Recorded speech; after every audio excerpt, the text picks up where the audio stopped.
Today I'm going to show you how to make your videos public.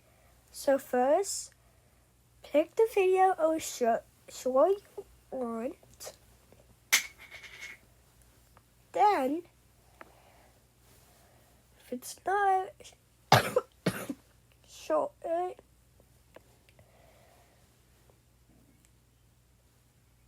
you should go to videos. It's that one for me. It's this one. So guys, something happened.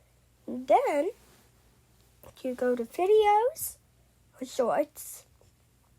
Then click the three dots. Then click edit. Then click visibility. Then click public. Then click the arrow. Then click save. And you're done. Bye-bye.